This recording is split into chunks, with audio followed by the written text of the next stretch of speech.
Welcome to Onivia Highlights. These are the best highlights of today's LEC 2025 matchup. Last push in the mid lane. Adam doing a bit of proxying, getting some information in the enemy jungle. Looks like he can be annoying for Sheo here.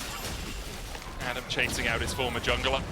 All those years of missed ganks, just doesn't want to let him get this Gromp. Sheo does have the smite, but it's only 600 HP right now. Judgment out from Adam reduces the CC a little bit, but Carlson going all out as Adam has to flash away. No ghost on him on this Garen. Sheo falling low. Oh, the Demacian Justice not quite enough to kill off Sheo, and now Adam is left with no place to go. First blood to Carlson. Punished by Carlson. First blood over to Heretics. This will, of course, mean that the Dragon will go in favor of Rogue, knowing that the jungler is on the top side and forced to base. But in terms of feats, Flack it up to top. He's going to be able to, well, I say he's going to be able to push it. You're up against a Garen. he can catch the wave. Yes, I think Adam will just try and force him away. Flacker looking for the damage here, but Adam does still have the flash, more just to chunk him out and make sure that passive takes a while to beat.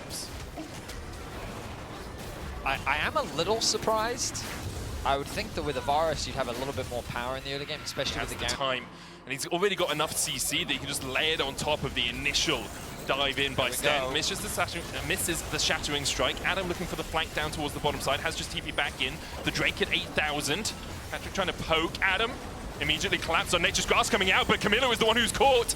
Gets rooted up for a second, has to be cleansed away, and now Adam is all on his lonesome. He flashes away. Rogue trying to restart the Dragon. Is down to 2,000, and it is secured by Rogue.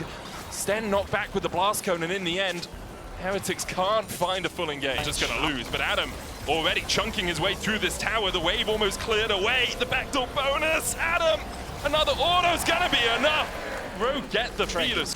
And we may even see Swifties come out for Larson in the near future, but Swifties in general, pretty good. Also, looks like early Void Staff for Larson. There's about 230 gold for Flackett over Patrick, but nothing too trying to do is make the play around mid lane.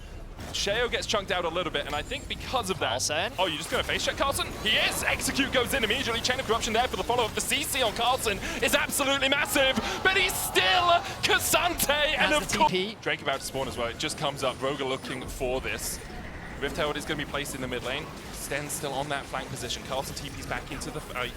8,000 on the Drake. Sten goes in, but Execute with a great knockback immediately disengages Sten.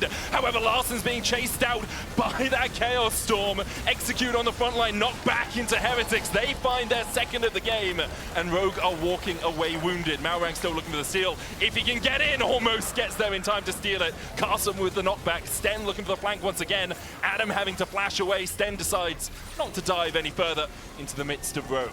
Sten's engage. Kill the enemy, you get them low, you have teleports. At least one at the moment on Carlson. They'll take the top tier one. This allows them to push. If the jungler was a Wukong or something, you could just send him to the Drake, say, hey, start that up. See if you can take it. To start it. I love the decision here from Rogue. Remember, if they get this Voracious Atacam, they then get a false life, basically a fake GA. Carlson's coming around the corner. He's going to check it, but he doesn't have smite, and Malorang does. Voracious Atacam force the Baron. No TP available for Larson, so if he does fall, it's going to take longer for him to get back into the fight, but Adam can do a lot of damage. Adam TPing down towards the bottom side of the river. Sten trying to step forward. Patrick tanking a couple of shots from the Baron there, down to about half HP. Carlson looking for the engage. Adam chasing, Flackett out. Carlson has to back away. Execute goes in. Chain of Corruption's going to land on Carlson, and immediately he's knocked back. Execute lives up to his name and takes one. Adam's going to withdraw with that GA, but Flackett's low as well, and Malrang's chasing him over the wall. Knocks him back. Patrick takes him.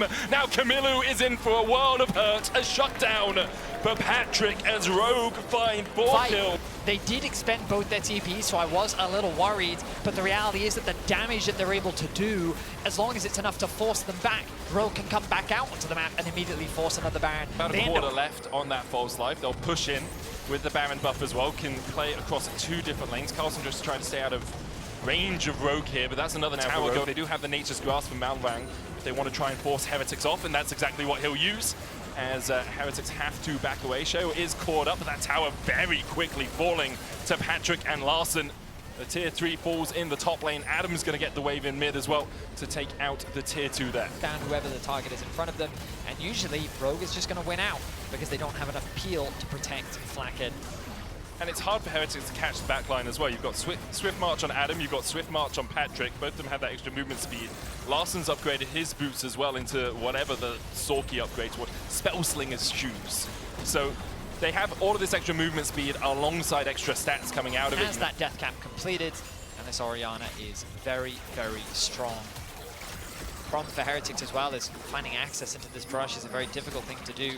Face checking Adam is incredibly dangerous. Look at the position of Maurang. Maurang is in prime position here, immediately jumps onto Camilo. They're going to knock him back as well. And even with the crash down, Camilo falls to Demacian Justice. Patrick pulls off from the Drake. Chain of Corruption just going wide, but already the jungler from Heretics is down. And can they find anything out of this fight? Blackhead unable to really get in there. Maurang is down to a 3rd HP, but he'll heal up off the Drake. That will be Soul for Rogue. A fantastic flank there from Maurang, lying in wait, one with the bushes, and is able to lock down Camilo. Team Heretics are forced to retreat through their bot lane. There's no real waves that Rogue have the ability to play off of right now, so they're going to look to reset after securing that Soul. But poor Victor. He was the bot side of the map, going to keep the pressure up. And Heretics doing really the only option that they can do, which is pushing through mid lane, looking to get control, but Adam on the flank. Maurang as well, looking for that Nature's Grasp. Immediately they jump to Carlson. Look how far away Camilo is from this fight. Now he can start to walk back, but already his top laner has been removed from the map. And Heretics just can't find a way to disengage when Rogue decide to run at them. Sten still looking for that engage, has the Magnet Storm. Cheryl has the Glacial Prison. They don't have a jungler for 40 seconds. The Baron has been started by Rogue. It's Maurang and Patrick who are going to do it for now. Heretics, you just can't step in. Adam, Larsen, and Execute, good enough to be bouncers here. Sten's still looking for that flank, but even though you get the stun and the crash down, Adam just spins away from it, play baiting his way to victory. Execute goes back in with his ultimate, an extra tankiness enough to get Rogue out with the Baron. Sten still looking for that flank. Blackhead, you know, you could dive over the wall here.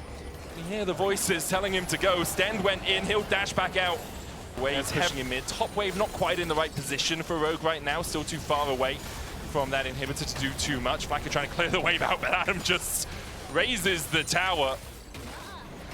It's a bulldozer in a previous life, it seems, as Rogue continue to step forward. Heretics 5v4 right now, but the threat of Adam just spinning towards their backline if they ever look for the engage, ever looming.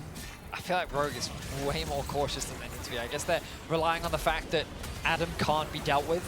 So they're just allowing him to split push and pick away at these inhibitors. They've still got 45 seconds left on the Baron. I feel like they can just force a fight whenever they want. But they don't need to is the important thing. They can just wait for Adam to take top in, to take mid in. Execute, stepping forward, looking for Shale, already down to half HP. Patrick going forward as well. Execute lands a 3-man knock-up into the shockwave. And that's what they were waiting for. Rogue finds 2 immediately. Carlson walking back to the fountain, just trying to get himself healed up. Execute still alive somehow. Double inhibs down. Maurang flashes in with the engage. And Blackhead goes pop. TP coming back in from Adam, back to full HP. And Rogue might not need the 3 inhibs to win the game. Adam chases in. Camilo has no escape. Carlson, the last man standing. And it looks like Rogue are going to open up their account with a big fat W here as they take down Heretics in the first game of LEC Winter. Slow, steady, and methodical play there from Rogue. A very even.